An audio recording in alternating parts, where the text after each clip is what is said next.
Today's episode of Poets at War is sponsored by the following. Hello, I'm Sarah Levesque, Editor-in-Chief of Logo Sophia magazine. I would like to invite you to explore our Pilgrim's Journal of Life, Love, and Literature, both in visual format and in podcast format. Our goal is to help bridge the gaps between different Christian denominations and traditions. Please visit our website at logosophiamag.com to read or listen to stories, articles, poetry, and more, all for free. We look forward to journeying with you.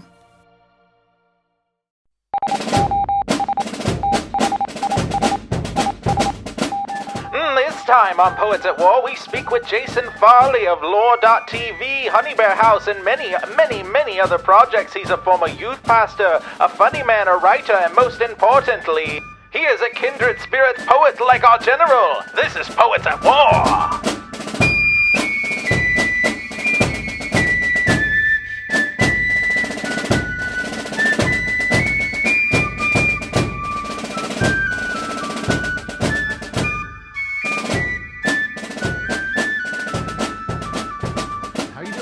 Pretty good, yourself?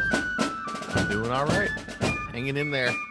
I know, been a minute since the Fight Laugh Feast conference. I know you've had your hands in just about everything since then. Yeah, it's been nuts. It's been a crazy. I mean, even just the last couple of weeks with the launch of Lore have been just like they've been good, but very intense. I've held back on trying to get in to the beta simply because I feel like it's such a whirlwind right now. I feel like I would get lost in it with all the stuff I'm doing right now. You know what I mean? Like, I'm excited for it, though. I really am. Well, after this, I can send you an invite. I've still got a few left, and I'll Cool. send one over. But you got 24 hours to use it, or it expires. Right. Because we're trying to also track engagement. I'm learning all sorts of things about a tech startup. You know, I'm just a writer and right. You and me both. and now all of a sudden I'm in the middle of a tech startup and I'm learning about iterations and, trying out different things and tracking the engagement. And, it's good. It's all new information though. And at some point I'll write a tech startup poem or something. And there you go. I like that idea. If I can capture what it is to be a tech in a tech startup in verse. Yeah, that would be cool. Well, this is one of those shows where it doesn't really have a beginning as far as recording goes. So like, why don't you give some people some background on Lore for those who don't know about it? I've definitely promoted it amongst my circles and stuff, but for those who still haven't heard. Yeah. So Lore is a streaming and funding platform that is trying to decentralize the way that movies are funded and streamed in order to give Christian creators the opportunity to enter the storytelling contest that's been going on since the Garden of Eden without beginning at a deficit. So right now in our culture, Christian storytellers begin at a deficit either because the church ladies tell them here's the limitations on what you can or can't do, or because they're trying to use Hollywood's money, which comes with strings attached. And the reality is all movies and television are crowd funded, right? They're paid for by the crowd. At Netflix, there's a handful of committees that basically filter the different possible content up to a single person who makes the final decision. So all of the Netflix content is, they bring in a couple $1 billion a month and they spend half of it on content.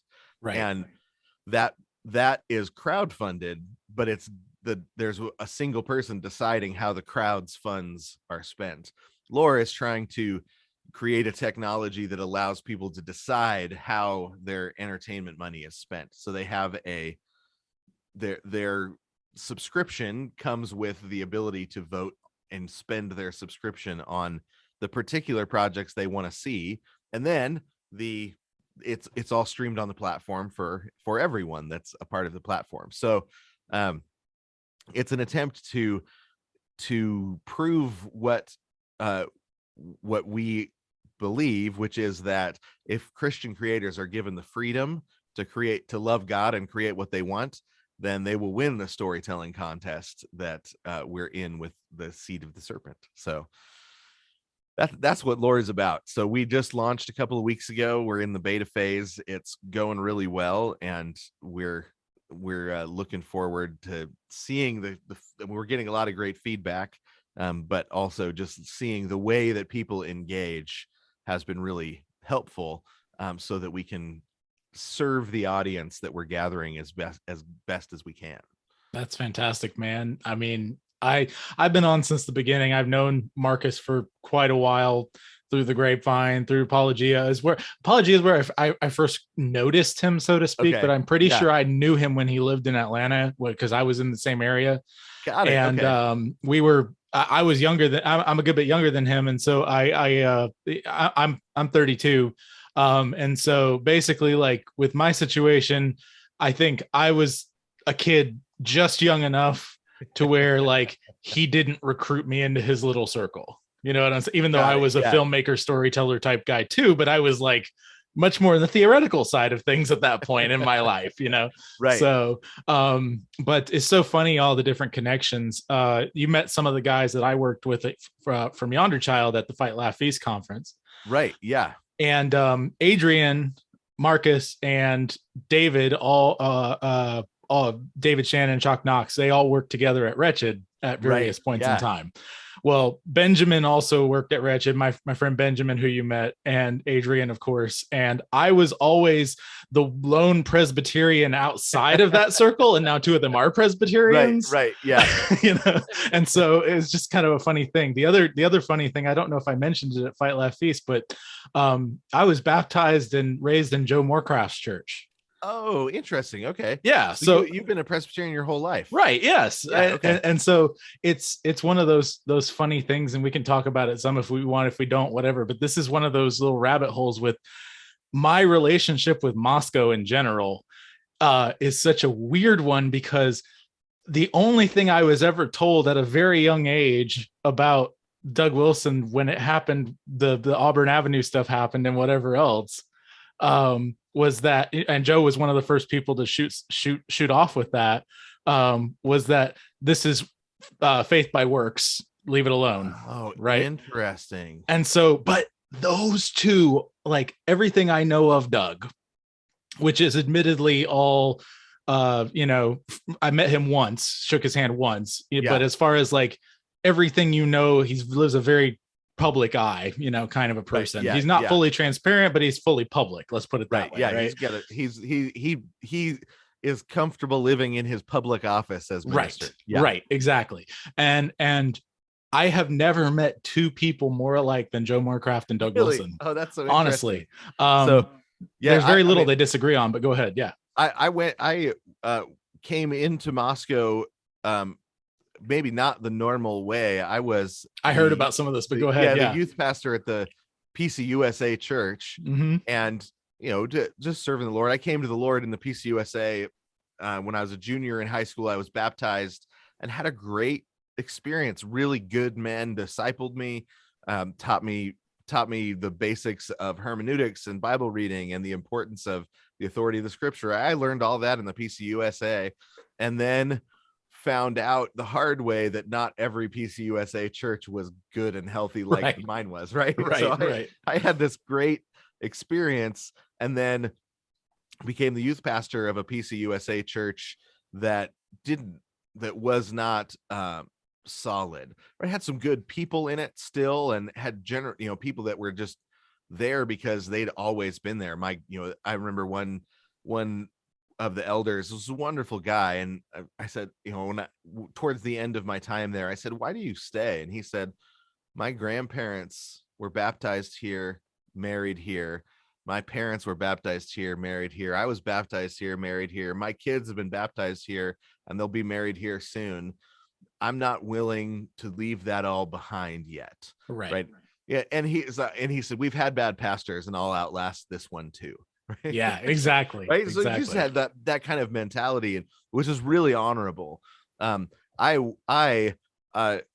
tried to be faithful in that church, and basically just lost my job as they weren't interested in. I was a little bit more of a hot gospeler at the time than I am now. I just was like, let's burn it all to the ground. Let's preach the gospel and see what burns up. It was your version of Cage Stage, right? Yeah. Yeah. I mean, it was just young and excited, and reading a lot of church history and seeing the way the gospel had been so transformative in so many places. And I just expected it would happen here too. And instead, God was like, actually, you've still got some death and resurrection to go through. So I got the can. And I was but at the time I was reading R.C. Sproul's magazine Table Talk, which I loved. And at the back, my wife and I were reading this article about culture, and that said it's by Douglas Wilson in Moscow, Idaho. And I thought, I'm in Moscow, Idaho. Well, and so we looked him up in the phone book. That's how we met Doug. And we just walked over and knocked on the door, which, looking back, is a little weird, but especially considering how under fire he's been. He's like, right, where did this guy come from? I had no idea. Like, I hadn't heard of the guy. I didn't know anything. And what year was this again? This was around Auburn Avenue stuff, right? The year 2000. Yeah, so this was around the Auburn Avenue stuff. Yeah. So I remember that stuff happening, but it didn't affect me at all. I was taking in true full-blooded gospel preaching for the first time. And my wife and I were, every week we're leaving the church in tears. We'd read about the gospel. We'd read but we'd never heard it preached.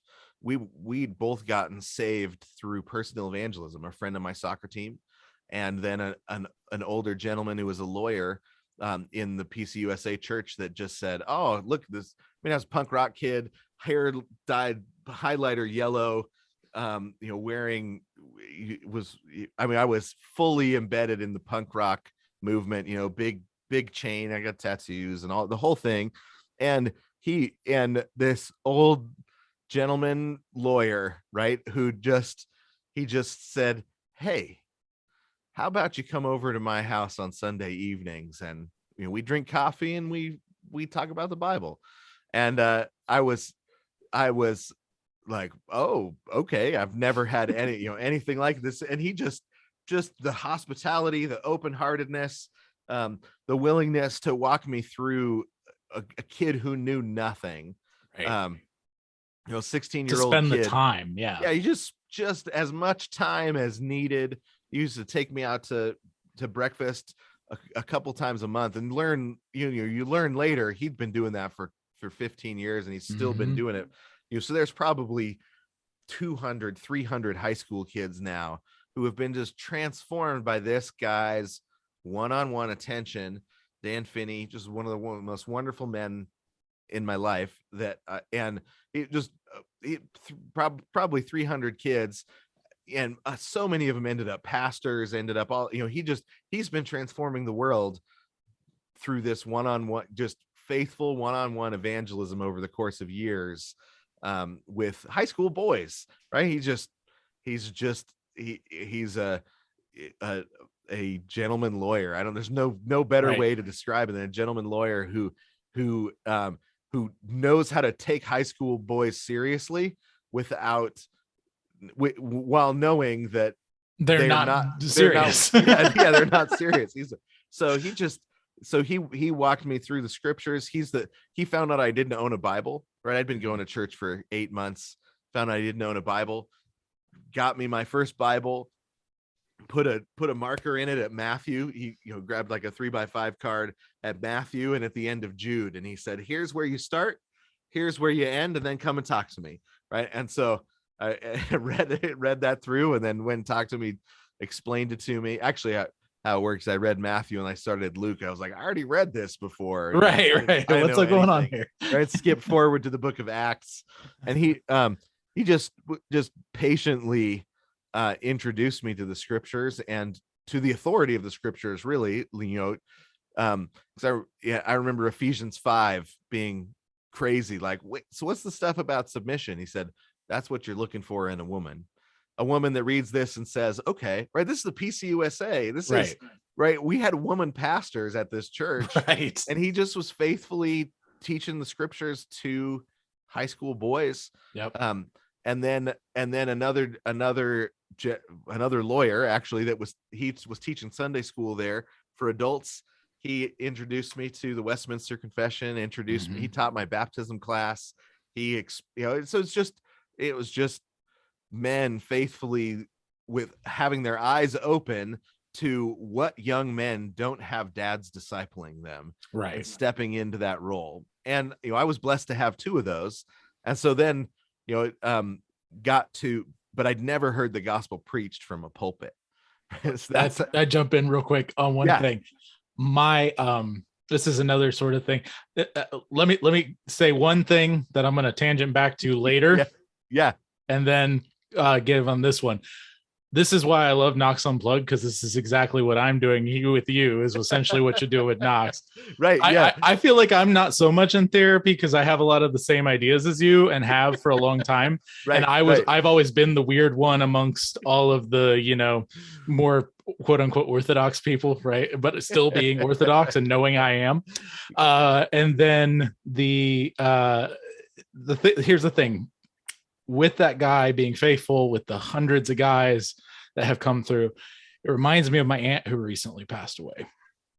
My aunt was pretty much the main pioneer. My aunt and her two sisters, one of which is my mother, of homeschooling in the southeast region of the United States. Wow. Okay. She started homeschooling back in the very tail end of the 70s when there was no infrastructure whatsoever. There were a couple support groups.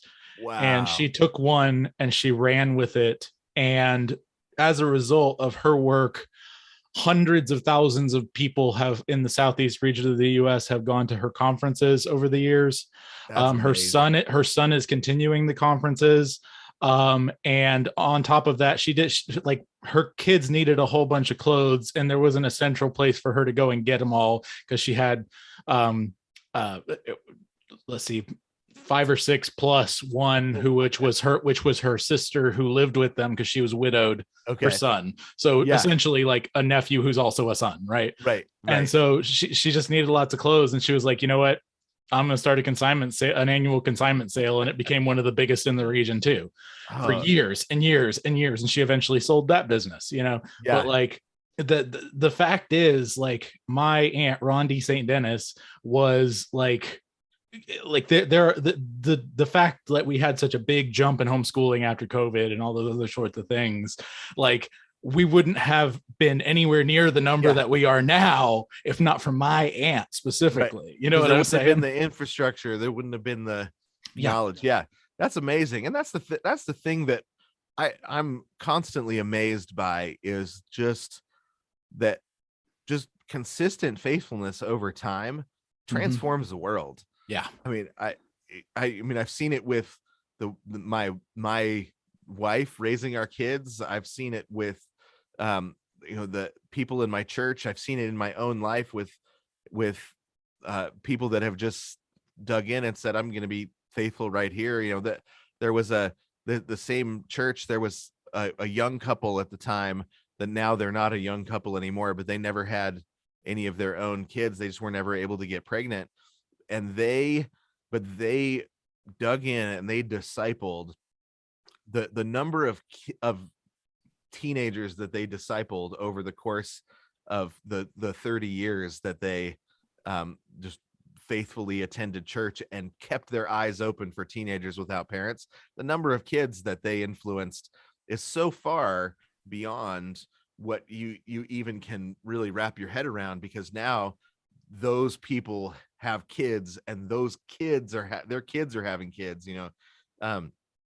That just patient faithfulness over time, it really is the way the world is transformed. We're always looking for a silver bullet, but we don't have a werewolf problem, so we don't need a silver bullet. We have a different kind of problem than that. That's something that God's been teaching me a lot these past couple of years. I've gone through everyone's gone through something with COVID. My whole thing was I was before Fight Laugh Feast, I was formally let go by Yonder Child Media, but they kept me on for freelance and stuff. And so basically, like, that caved out. That was my outside of doing my own stories full time, was essentially like a dream job, you know. Yeah. I was told by my parents for years and years, you know, you probably won't be able to find that kind of work. They underestimated how insane video and everything else was going to become, right? As everyone did. I saw it coming. No one else, so few people did.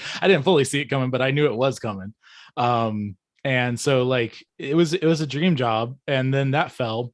And for a while, you know, you flounder, you search for every little possible thing. And I'm at a point in my life now where I'm not worried. Yeah, I got a very part-time job with my church doing media, because they needed someone who stepped in right away when COVID stuff happened. We never closed, but we went to Skeleton Crew and said, people should by their own conscience decide if they should come or not, kind of thing. And we should probably be separating for a time just to see what happens, you know, essentially, basically. Because nobody knew what was going on exactly for a while there. Exactly. And so but I am proud that they never closed and they never put it on anyone's conscience. I told my wife, I said, we are going to go out on the front lawn of the church and I'm going to give a little homily if we have to do that, you know what I'm saying? Like, and whoever shows up, but that's what's going to happen, you know. And I'm a deacon intern of 2 years, so I'm not officially ordained, but I just finished up my term, because we do Dutch rules, you know, where with the rotation terms and things like that. And so I just finished up my term, and next time I come on, I'll probably be ordained. But like I got started as a deacon in training just before COVID hit. And I'm like, what a time to get trained. Oh, I know. Right. And I was like, if I'm the only quote unquote officer who's not actually even ordained, who has to step up and do something, I'm going to step up and do something. You know what I mean? Yeah. And so have you ever heard the story of John Owen's conversion? I think I have, but remind me. It's a crazy story. So he was a rhetoric teacher. And he had heard there's this really, really great preacher that was basically in a small town outside of he was in the city, and there's a small town outside. And so for rhetoric research purposes, he was going to head out and hear this really great preacher who was famous. Well, he got there but through a snowstorm, and the pastor was snowed in and couldn't show up, and no elders could make it through the snow. And the only officer that made it was one deacon, right? Who stood up and he was like, I've never preached, but I'll just tell you what God has been teaching me. And so he opened up the Bible and he read a passage, and John Owen says it was rhetorically one of the worst sermons I've ever heard in my life, and I was miraculously converted by it. That's fantastic. Right? So I walked in not believing, and I walked out believing. And he said, and I don't even know the name of the deacon. Right. I just know that he was faithful to stand up in the moment, because he was the only officer. Right. He's not even a teaching officer. Right. Exactly. But then John Owen, you know, ends up he's the pastor of England for a time, right? He's literally standing at the right hand of the leader of England, and pointed to preach the sermon that the nation needs to hear. Right. So even if only the deacon in training is all that shows up, you got to stand up and do the job, whether you've got the skills or not. That's right. Exactly.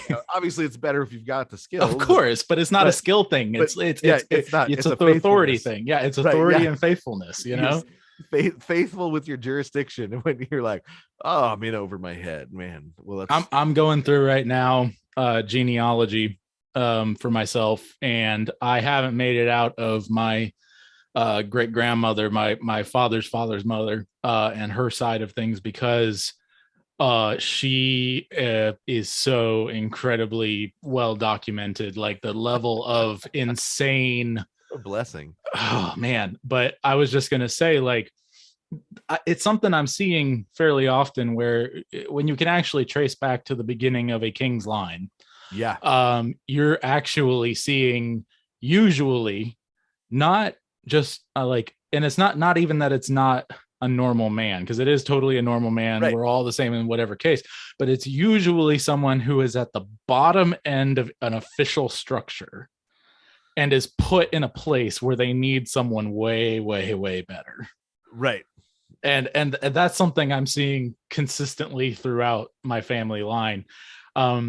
Jumping around, I really have to get to this one thing. This is one of the most you're one of the number one people I thought of outside of my regular like family circles and stuff that I wanted to tell, that I figured this out. I'm more interested in the folkloric connections than DNA for obvious reasons. You and I know each other. You know what's up. So because they're folkloric, possible, whatever, blah, blah, blah, blah, blah. So little asterisks, whatever. The furthest back relative I can find so far, High King of Ireland, Feradach Finfachnach, something or other. It's like legitimately his name. Guess when he was born?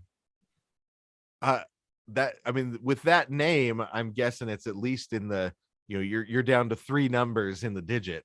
Mm-hmm. What is it? 7 AD. Oh, that's amazing. I can trace my family line back to the 600s. Right. That's still impressive. That's really impressive. That's a really long ways. Yeah. So he was, and looking at his reign, because they have, the High Kings of Ireland, obviously, and other stuff like that. That's well documented.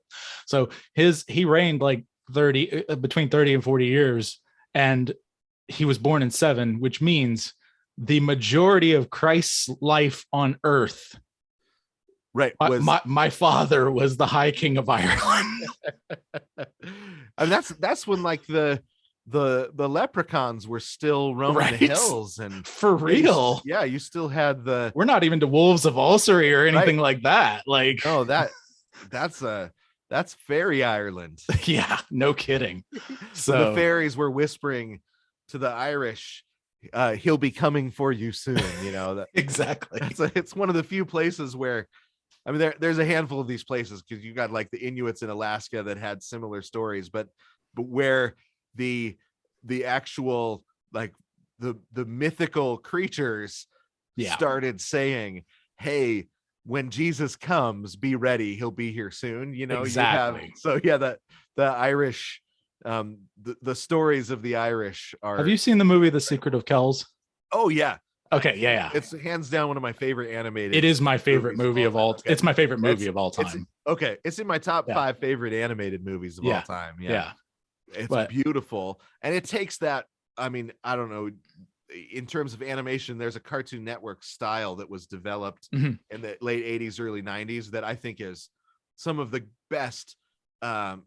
Just innovation in terms of animated storytelling with the multiple panels at the same time, and they take that and they glorify it, right? Yes. It had always been used for comedy, and it works really well for comedy because you're setting images side by side, and you can take characters and point them at each other when they're not in the same scene, and for comedic effect, it works really well. But they took it and they used it for sort of, I mean, to raise a spiritual level, a typological side-by-side imaging.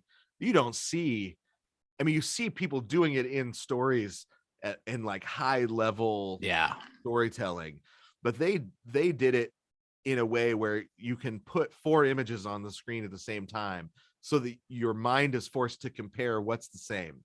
Right. It's beautiful. It's some of the best visual storytelling that you run into it. I love Cartoon Saloon for that reason, but the thing I was getting at was Aisling. Like, so many people miss the fact that Aisling is a fairy, even though she says it multiple times. Oh yeah. The fact that she's very obviously the last of her kind, and she is given the chance to convert. Like that is so unbelievably profound for this children's movie, and it's glossed over, but it's glossed over in a way that glorifies the passing away of the old world. It's the Merlin connection, at least in the old stories, where Merlin is his father is his mother is the queen of the of Atlantis, or sometimes his grandmother was the queen of Atlantis, but the connection, he's a wizard by right because of his connection to the ancient world and their continued connection to the stars Mm-hmm. that you don't really have in Jesus takes over all of that authority, but Merlin is this connection, but his conversion to Christianity is symbolic. I mean, in terms of the mythology of Ireland, so to speak, it's symbolic of the fact that that the English were converted, right? That the English, in all that they were, including their heathenism, that they were converted whole. That it wasn't a you have all that was good about the English was retained, which is how conversion works, right? Like Christianity is a converting religion. It destroys idolatry, but it destroys it by conversion, not by Islam is not a converting annihilation religion. It's not annihilation. Islam is a consuming religion, right? Whereas Christianity, it gets hold of a people and it shakes off the death, right? But retains the people, retains the humanity of the people, and the continuity of the people, which I think is something that in a Trinitarian context makes sense, and you get into a non-Trinitarian context and you can't make those sorts of distinctions. And so that's why in Islam, so one of my favorite books of history is called The Badass Librarians of Timbuktu. Okay. It's the story of this librarian family in Timbuktu, that when the Islamic hordes were coming, they gathered up all of the manuscripts of the library of Timbuktu and divided it amongst his 13 sons, and said, do whatever you need to keep the library safe.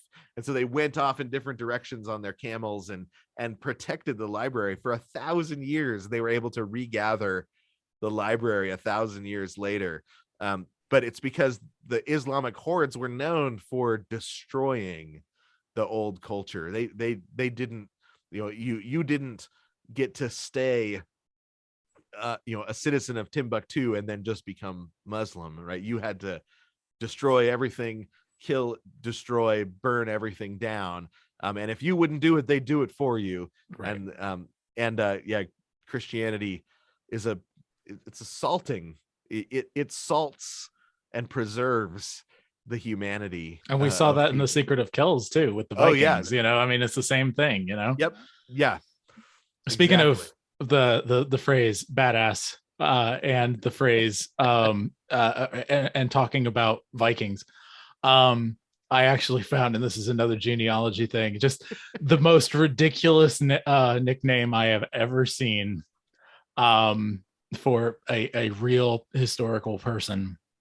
Going through the Viking part of the line, the Scandinavian part of the line, I found a Halfdan Solvason guy, but his nickname sounds like something a D&D 15-year-old kid would come up with.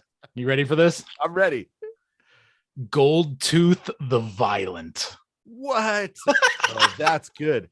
That sounds like a rap name, right? Like you're ready to drop some bars.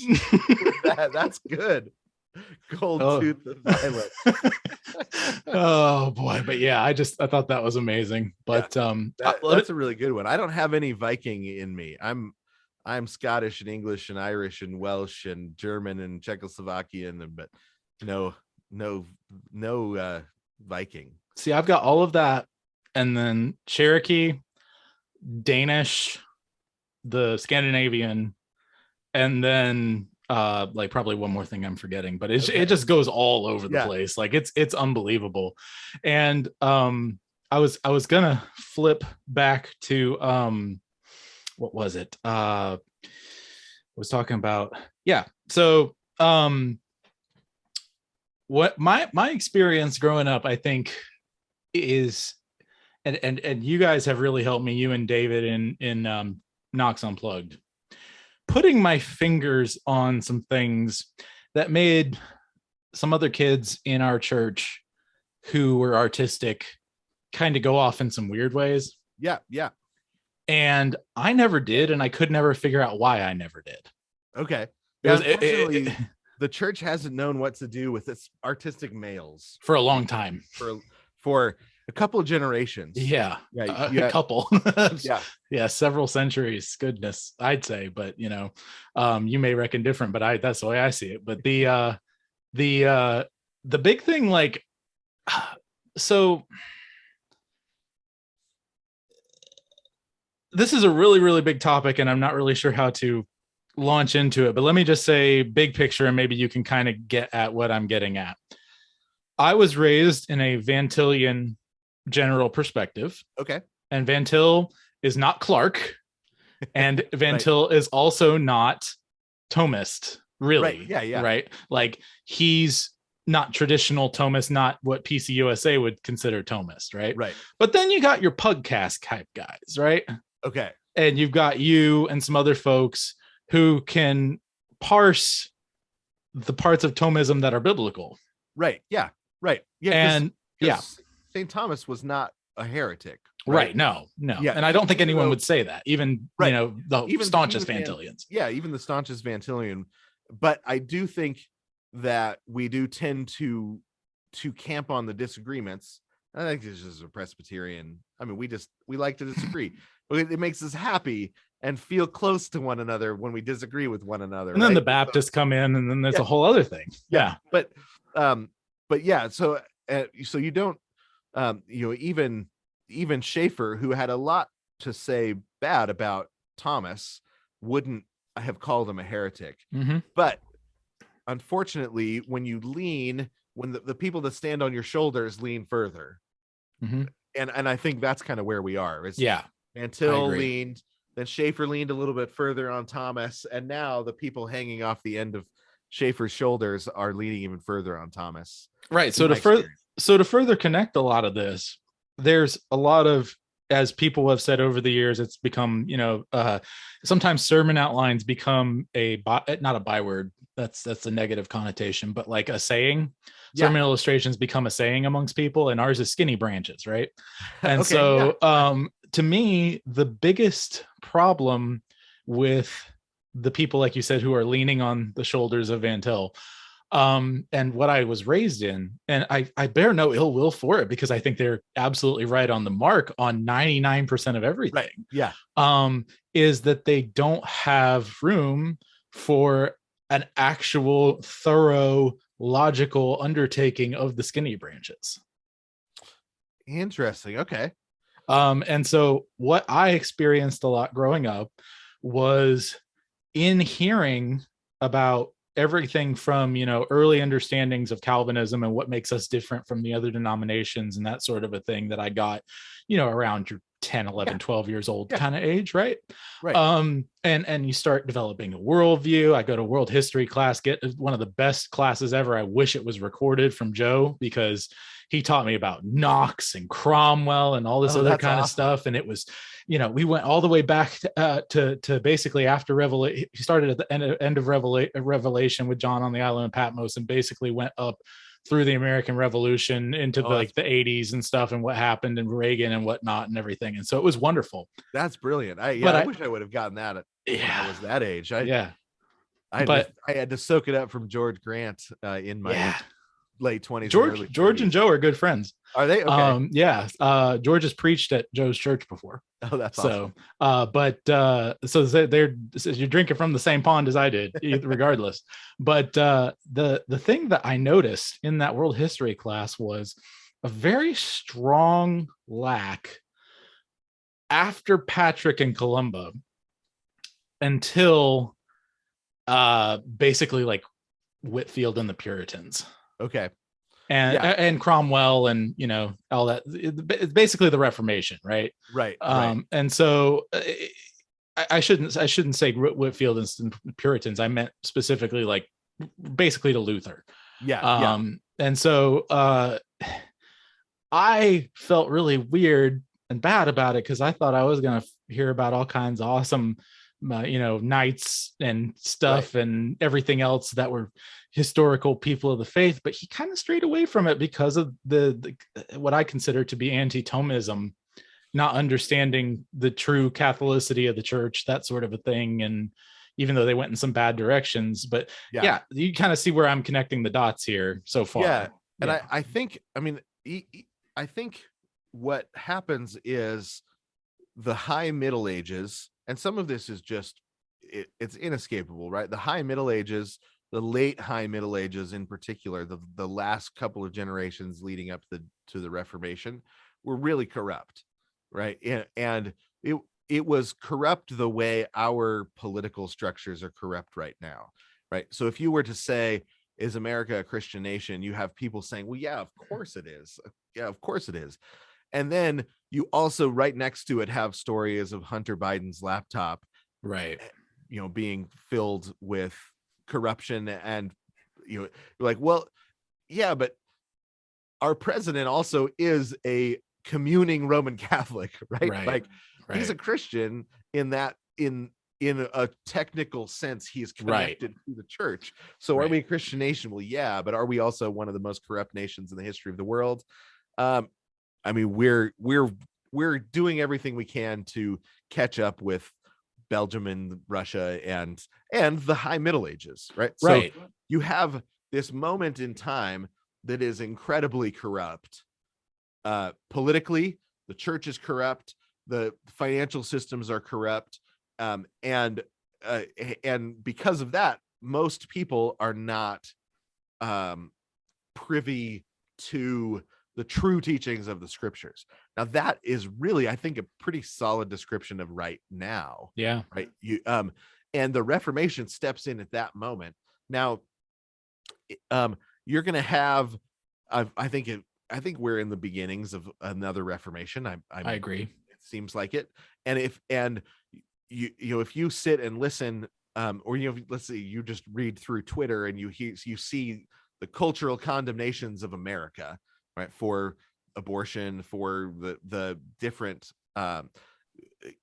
embraces of sin that's going on, and then in 200 years everybody's like, America was the worst. Let me tell you about the abortion rates. Let me tell you, right? Now that's all true, and it's also true that when you look at the early founding of our country and the rescuing of common law in a Christian context and the advancement, Alfred the Great. So those can both be true. And because it's a story, because history is a story that we're living in, right? And where the Reformation is the third act of the Middle Ages, right? And it's a tragedy, right? You've got the medieval story is a tragic story, similar, I would say, to the life of David. You've got this amazing beginning, the rise, and then the fall into sexual, financial idolatry, all of the things. So in that story, this tragic story, what often gets lost amongst Presbyterians telling the story is the real glory days, right? There was actual slaying of giants in David's story and in the medieval story. It's amazing. My son's middle names are St. Patrick and St. Boniface, ST period. I wanted them to have punctuation marks on their birth certificates. My son's middle name is Caedmon, with the ash. Caedmon is one of my heroes, right? He's the poet, the great poet evangelist that converted England. So you've got all of these men that and men and women of faith that were strewn all throughout the story, but it's a tragic story. So just like if when you would talk about Hamlet, if you never get to the tragedy of it, you haven't told the story of Hamlet. But Hamlet is also a great hero, and that's what makes it so tragic. Right? I mean, Hamlet's my favorite piece of literature of all time, and it's such a well-written tragedy because Hamlet is such a great character, right? So and I think the church of the Middle Ages is that kind of great character that goes wrong, and we tend to focus on the goes wrong, but there's a reason they produced really the greatest art the world had ever seen. Right? It was and there's a reason that many artistic folks of different eras have been drawn back to the Middle Ages. For me, it started with I wasn't raised going to church, but my elementary school librarian still did drop Tolkien into my hands in second grade. Right. Second to fifth grade, I was a Tolkien nut, and then discovered C.S. Lewis, became a huge Narnia fan, and then was told, well, you know who they read Beowulf and Alfred. All right. So then I get into or not Alfred, Arthur and the Round Table. Right. Yeah. So I get into Arthur, and Alfred's a type of Arthur. Yeah, let's be real. Right. He may be the real type of Arthur. He is, right.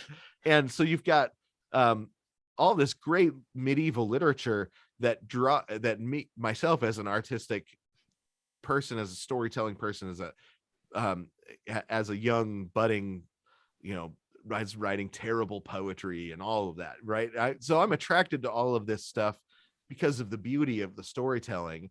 And when I realize that I'm becoming an atheist in the 6th grade and start telling people I'm an atheist, I know I'm losing the Round Table, right? Yeah. And that's bothering me. I'm losing Reepicheep, and that's it wasn't that I was worried about losing Jesus.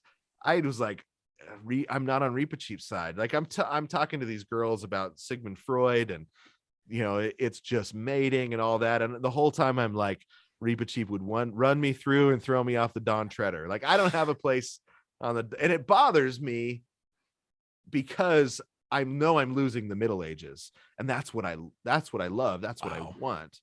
But so when Jesus finally catches me, late sophomore year, I felt like I was getting everything I loved as a child back, right? I was getting all my literature and poetry back, that I had lost because of modernism and Freudianism in particular. That was my kryptonite.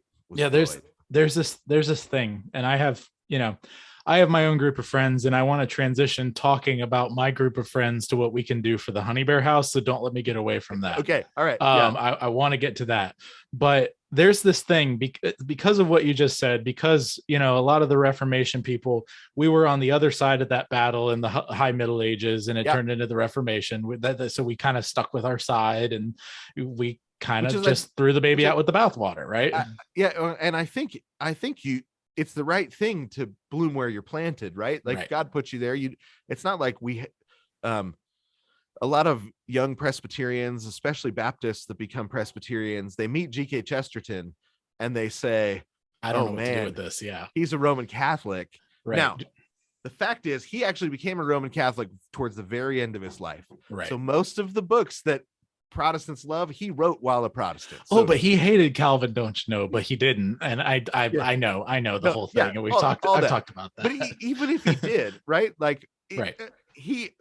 We have a tendency to think that our justification has to do with which group we're a part of. Right. As long as we're a part of the right group.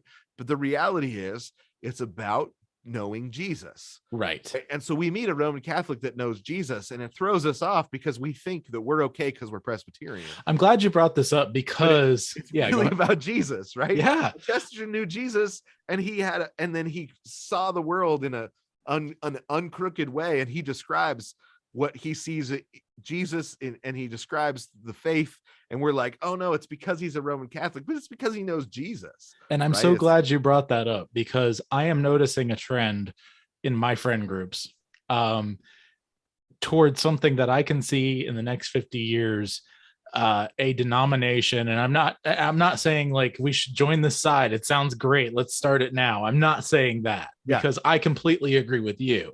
This is me kind of thinking prophetically and wrap through it. Thinking prophetically, whether I'm right or wrong, and just trying to understand where things are going.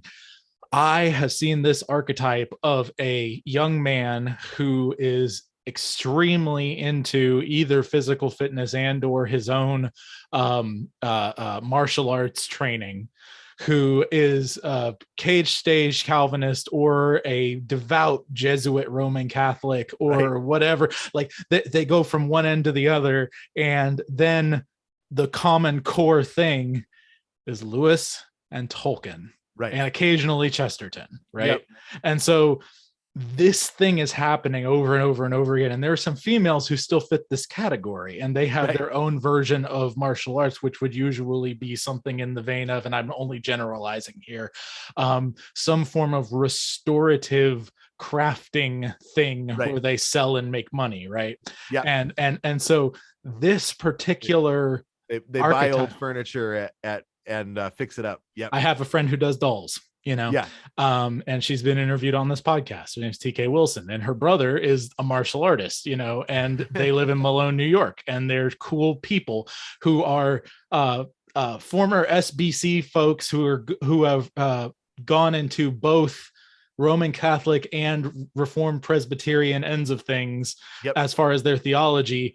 And they're part of a Congregationalist church that is like a historical oldest church of Malone, New York. I love America. Oh, it's amazing. Only in America. It's amazing. But what I see a denomination forming of some sort. And I'm not saying that it is, a lot of people go, well, that's the CREC. It's not. But the thing that I'm saying is I see a denomination forming that has a strong emphasis on, basically, like if you put CREC, medieval ideas of medieval chivalry, and the Salvation Army aesthetic, not like the Salvation Army themselves, like the charismatic thing, but like the whole army idea, right? Like that whole aesthetic. And turn that into a denomination with a bunch of Reformed theology.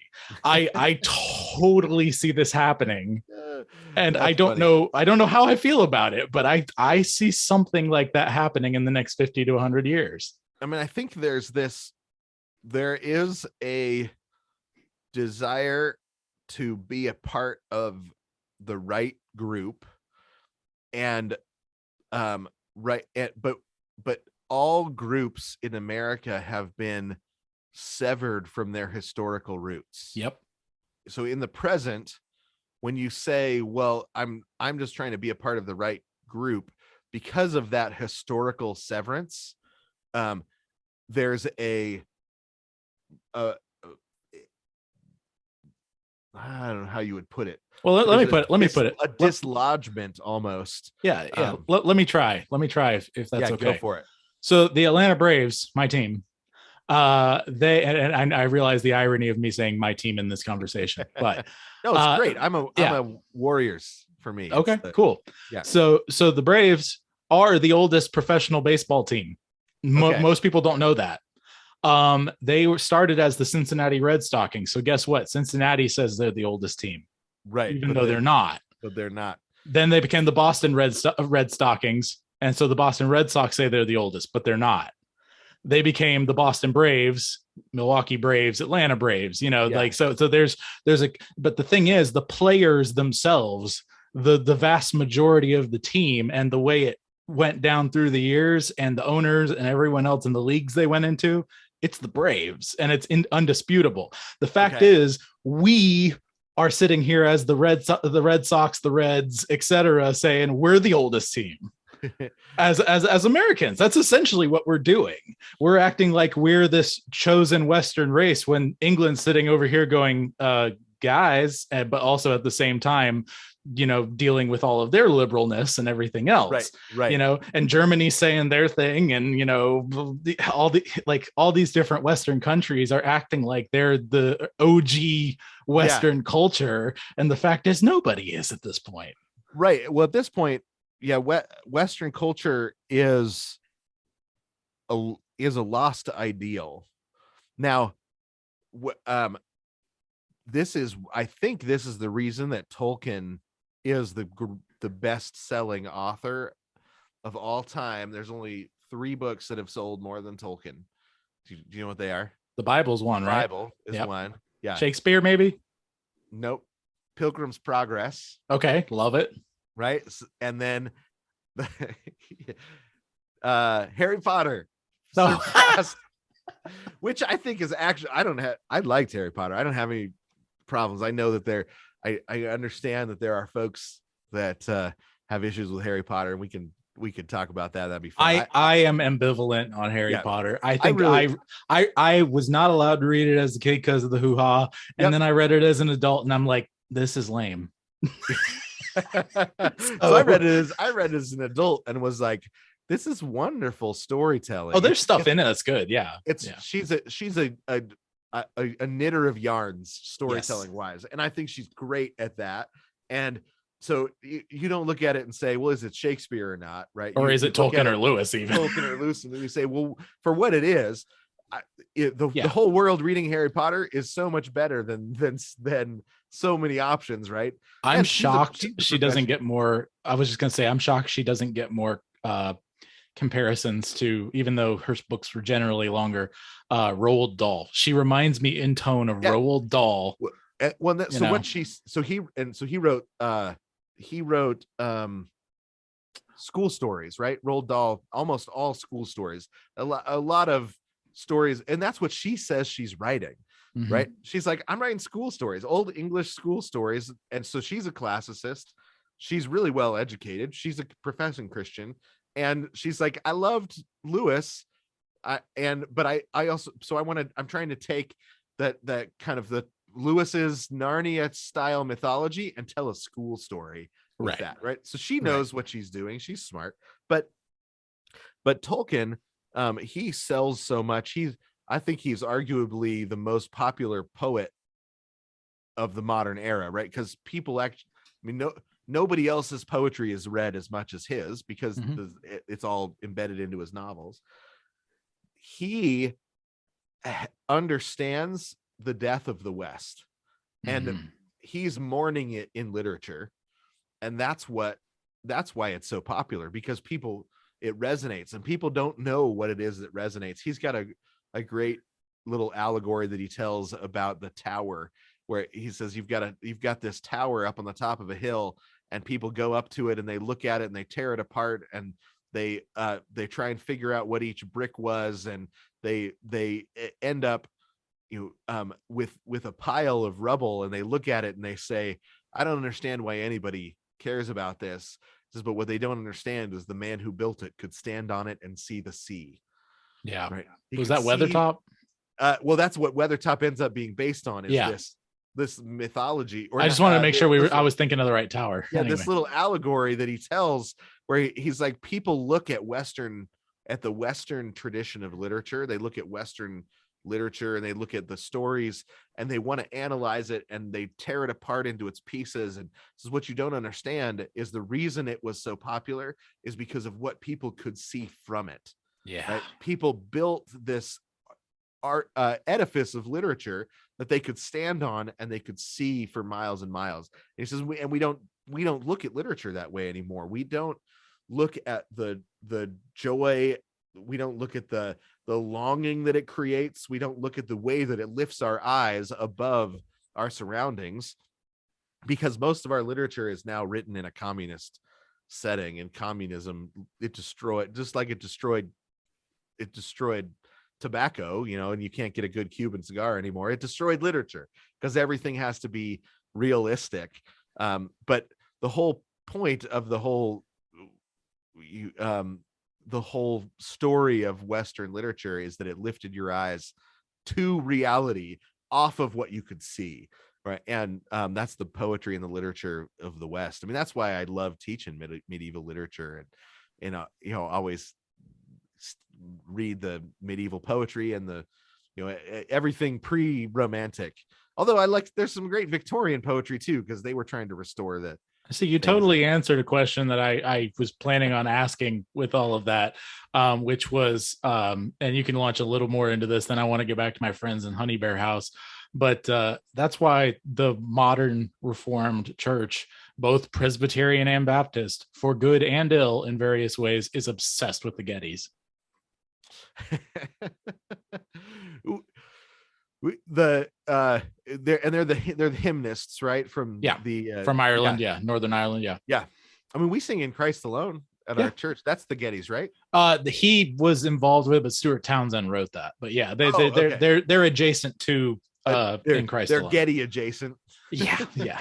But okay, so but is it because it's a connection to an older hymnology, or is it because they've rejected? It's a combination of, okay, so the Gettys, they try to do their number one thing is lyrics. They want them to be super reformed, Calvinist lyrics, which is, I applaud. Wonderful. They do their melodies and some of their instrumentation are Celtic in nature. Okay. And so they do that Celtic aesthetic.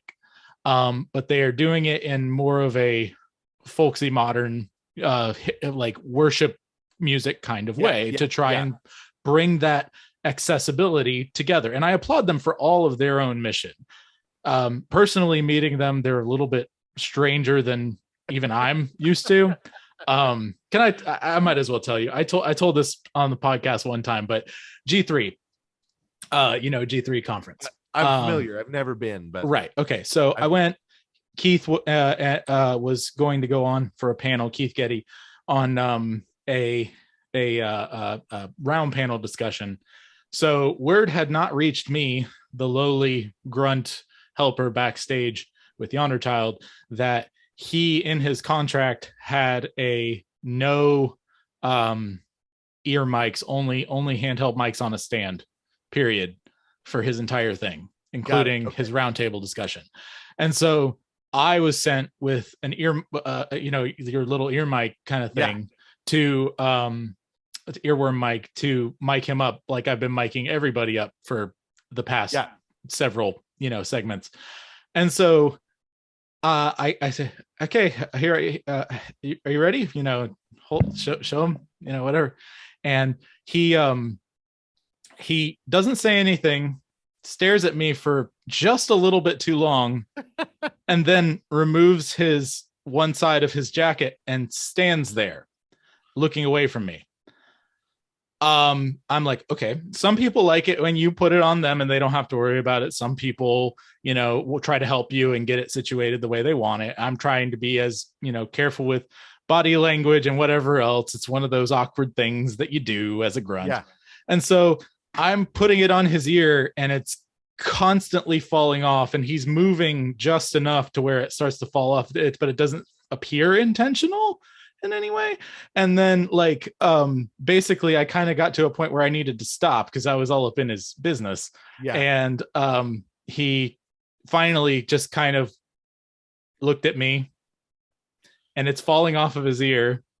And I'm like, oh, okay. And he's like, okay. And he walked out. And the whole time it's falling off his ear and the sound guy is going nuts trying to figure out what went wrong. And I explained what happened to Adrian and everything else was going on. And they got him a handheld mic as soon as they could. And he just held the handheld mic. So I feel like this was an Irish and American thing. I'm like, just talk to me, bro. Tell me what you need. Americans don't do that. We're just like, blah. But yeah, it was just a really weird thing, and I've always just felt very weird about that. But that's a good story. It is a good story, and it's hilarious. I know you love the humor, the ridiculously awkward in your. Right. That's my specialty. Exactly. So that's a good one. But anyway, the point that I'm getting at with the Gettys is we have a draw to our heritage and our history in the West, and and I think Celtic, in some ways, in some of the New Age and some of the other sorts of stuff that has occurred over the years, the church realizes, well, part of that was us, part of that was the pagans, whatever, but we can at least appreciate the aesthetic. And they're starting to weave that back into a lot of the hymns. You're noticing this sort of neo-Celtic revival amongst a lot of the praise and worship music. And I think it's this longing for what the Reformation threw out, and a lot of people don't even realize that's what it is. Right. They they're bobbing along without a connection to history, and they're looking for anything. Yes. Whether it's real or fake. And that's, I mean, that's just, we're historical creatures, and you can't live against it for very long before you start, trying to figure it out. I mean, this was the 90s. There was a huge genealogical revival. Everybody wanted to know their genealogy again. And that happens. It just pops up every once in a while. You get this desire to be connected. I think that's what's behind a lot of the DNA testing. You can find out like, oh, I'm 7%. But of course, we got to do it by science, right? Yeah, we got to do it by science. Not by folklore. That we're looking for that real historical connection, but we have defined real. We've redefined what the word real means. Yeah. Right.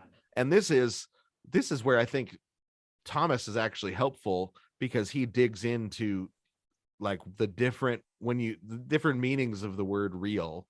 And this isn't, I don't think this is something that you would have even disagreement on amongst the Vantillians, the presuppositionalists. They agree on this sort of thing, but they don't think it's the problem. Well, I think so.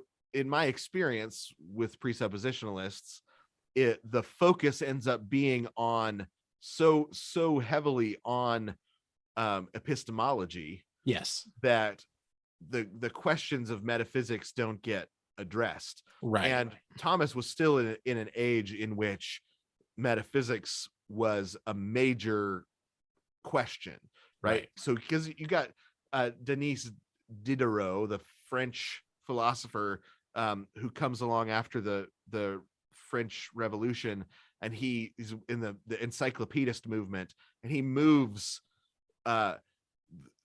theology, which was the queen of the sciences. You hear that in the Middle Ages, it was the queen of the sciences. He moves it to a subset within philosophy. So philosophy is the big category, and within that, theology is one of the categories, but it's separate from metaphysics. It's separate from epistemology. We have sort of swallowed that in our assumptions, that epistemology is actually the important question, and these other ones aren't the ones that we need to in address. One sense it is, and in one sense it isn't. The problem is we never get past epistemology because we're sitting there arguing it with everybody, right? Well, because philosophy is for apologetics, right? We tend to think, now I love apologetics and think it's an important thing, but it is we've moved philosophy into that conversation. And so we don't actually ask questions like, well, what does it mean? What is my identity? What is my real identity? And how am I using the word real? And dig into those questions, because I think we've just accepted a lot of we're swimming in modernist waters. It's as soon as I got introduced to Van Til and Bonson, and I was in a camp where the precepts and everything were treated not so much as an apologetic tool, but as a foundational principle. When it was treated as, if you take, and it's theonomy, like you're talking with Knox, like not theonomy in the campy kind of way, like the tribal kind of way, but theonomy in the foundational presupposition that God ordained this for this purpose. Got it. Okay. That the Deuteronomic law, and now I'm going to use the Thomist version of this, he made the law for something, right? Okay, so this is where I think things intersect. When you actually take these things as a principle instead of always trying to apply it, which I think is an evangelical problem. Okay. Where we're always trying to apply every single little bit of theology we get everywhere we possibly can. Right. We get this beautiful paint and we put it all over the walls, even though it's meant to go on a canvas, Yeah. So that's kind of my idea is when I was given Calvinism, Vantillianism, theonomy, postmillennialism, these really core fundamental truths. As a kid who grew up on Narnia and Lord of the Rings and all these other sorts of things, and it was given to me by my father, who also had these foundational principles, but also really enjoyed Pink Floyd, and all these other sorts of things. He was able to kind of help me realize that these are foundational truths that lead to the Pink Floyds and the Narnias and all these other sorts of beautiful, wonderful things. Right. That the expression, that the expression of truth should be in beauty, something along those lines. Yeah. And I do think that, that's a weakness in the Reformed Church, but the principles are there. Yeah. I think we have to be, it takes the ADHD people whose minds are going on a million tangents like this conversation in order to come to these conclusions, because everyone's stuck at ground level, Yeah. Well, but and sometimes, you've got somebody that's on the artistic end of things and they have questions, they want to ask questions, or they want to dig in and understand, and they're treated like, no, we don't ask questions. And so you do get that sometimes, or you get somebody that is more artistic and they're told like, well, no, practicality is actually the standard. Right.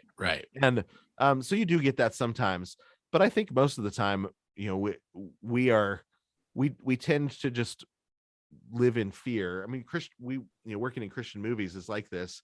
Most of the time we decide if a movie is Christian or not based on what's not in it, rather than based on what's in it. Right. Because we're living in fear, and our fear causes us to say, well, but that movie has this in it and that in it, that in it. So it can't be a Christian story, or, but that's actually not, you don't judge a story based on what's not in it. Now you might judge the appropriateness of a story based on what's not in it, right? Like, is this story appropriate for a 4-year-old? Well, it's got, murder in it. No. I mean, unless it's Nemo, that's right. So, but it's got this level of violence or something. And so we judge the appropriateness of it, but that's not how you judge you don't judge if something's good or not based on what's not in it. That's not how standards work. But when you're living in fear, that's how standards work. What's funny is we come from that perspective. We end up at that perspective sometimes, and we claim we believe in total depravity.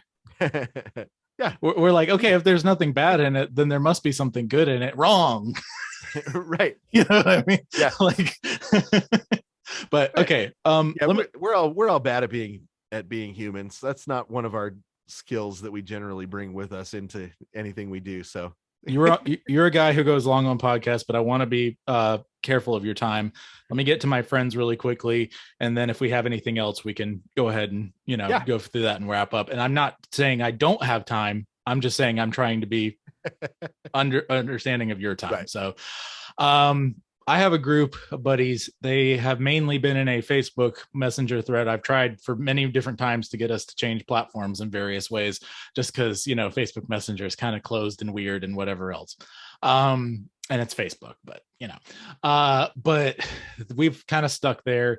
The initial idea of the group was just a place where I could send my friends the links to the things that I make, but it turned into its own group and was renamed by a friend of mine named Michael Bush to the Brood of Writers.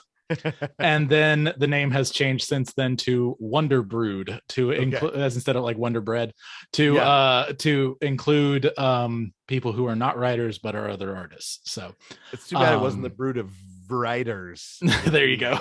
There you go. Yeah, closer to Brood of Vipers. So but basically my group is all over the place. We've all met basically online, minus like my brother and my wife who are in there. But we have probably as many Catholics as we have Reformed people. And it's just this weird, goofy mishmash of Tolkien Lewis lovers that are also creators and makers and stuff. And I just wanted to let you know about them and and hear more about Honey Bear House and let you know that they're available. I talked with Joffrey briefly on Messenger. Excellent. Yeah. And I want to get him on the podcast too. I mean, it's called Poets of War, for Pete's sake. Yeah, he's a great interview. Yeah. So but basically, like, I'm just saying there's a bunch of people. There's one you might even want to talk to as far as lore goes. He's trying to get a movie based on an animated movie based on a Hans Christian Andersen movie made. Okay. Or story, Hans Christian Andersen's story. The Shadow, if you know that one. More obscure. Yeah. I don't know that one. I know, right? Yeah, it was obscure to me too, and I love Hans Christian Andersen. But there's so many great artists and people who do everything, and I mean everything. And we're willing to work on anything, and most of them will work on stuff for free, even. You know what I'm saying? So, like, whatever the case may be, like, hey, do you have a person who does this, Joshua? I'll let you know. And I just want to be really upfront and helpful, because there's a bunch of really solid, even theologically, Catholics, and a ton of really good Reformed folk, and a bunch of stripes in between, who just love Tolkien and Lewis and poetry and all these other sorts of things, and they're itching to be involved in more projects. Yeah. Well, that's one of the reasons that I was so excited to jump on the board at Honey Bear House, is because there isn't, historically, the church has been one of the great funders of the arts, right? That has been, the patron, kind of central patron of the arts. And it's more obvious in music, because so much of the music you look at and is literally Christian music, like, the great classics, great classical music. And if you're in Europe, then it's also obvious in terms of architecture, right? It's less obvious here in terms of architecture. I mean, if you go to South Carolina or someplace, there's some great church architecture, but for the most part, it's become invisible in our memory that the church, that Christians have been patrons of the arts. And so Honey Bear House is an attempt to build a patronage system that can specifically focused on the arts that have to do with language, so storytelling, music, poetry, those sorts of things, where the art, if you can't get funding for, there's actually a really helpful book called Real Artists Don't Starve. That's 10 different artists throughout history and how it was that they made a living. So what different patronage models basically for the arts. And it starts with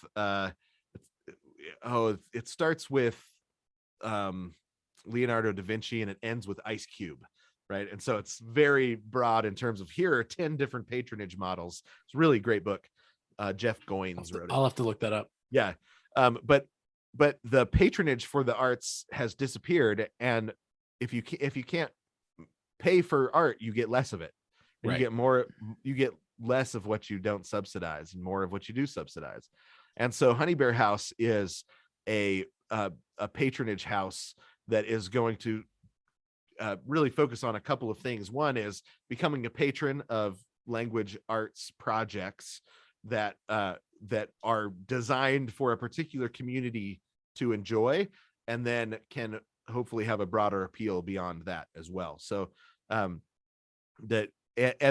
secondarily, we're going to build a major or build a library that is specifically for preservation of the language use, the artistic language use of the church throughout history. So because those are the things that the church needs to be a preservative influence, but also, David's told, hey, sing a new song, and then we sing this psalm, sing a new song, and then we disobey it because we don't. And I've heard you and other people, and I agree with them, talk about conservative in the wrong way, where they're conserving what until it all dies, smothering it, whatever the thing is you're conserving. And obviously you're not talking about that. One of the things that Poets at War has mentioned many times, especially with my interview with Phil Lawler of Adventures in Odyssey, he mentioned the movie Firefly, and it's one of the or Serenity, excuse me. And I was like, this is one of the tenets of my life, and was before you mentioned it, and it was just such this amazing moment, because like I listened to Adventures in Odyssey growing up, and then my mentor, in many ways, like he mentions it, and it's like I'm like, yes. So basically Mr. Universe, he says, can't stop the signal mouth. And that is an act of war. That is an act of subterfuge and sabotage to conserve the library. Right. That's where poets are really at war in one sense. That's just the people in Kells, like we talked about, doing the illuminated manuscripts, making sure that even if they do get captured, the beauty will find its way out. Right. Well, and I mean, I was a librarian at Mullen Road Elementary School, public library. Mr. Zagalo, the librarian, changed my life by putting a book in my hands. Right. And I started going to the library in elementary school with a backpack and filling it up every couple of weeks. And the library changed my life. And down to, I didn't get an education in poetry because it wasn't available in my school, right? I was public schooled, and I had some good teachers, but there wasn't an education in poetry. It just simply wasn't available. But the education was available if you had a library card, right? So the need for physical libraries that don't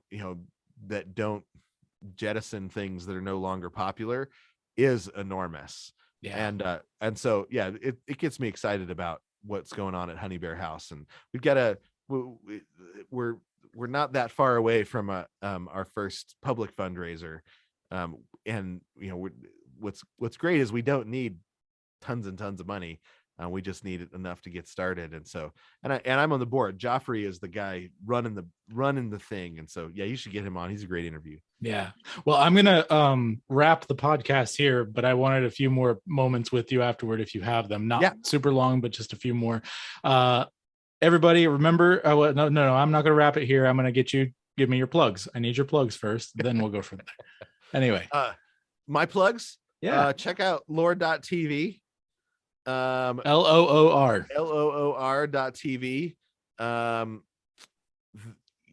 Knox Unplugged is my podcast with David Shannon. We have a really good time. I want him on too, but I can't get him yet.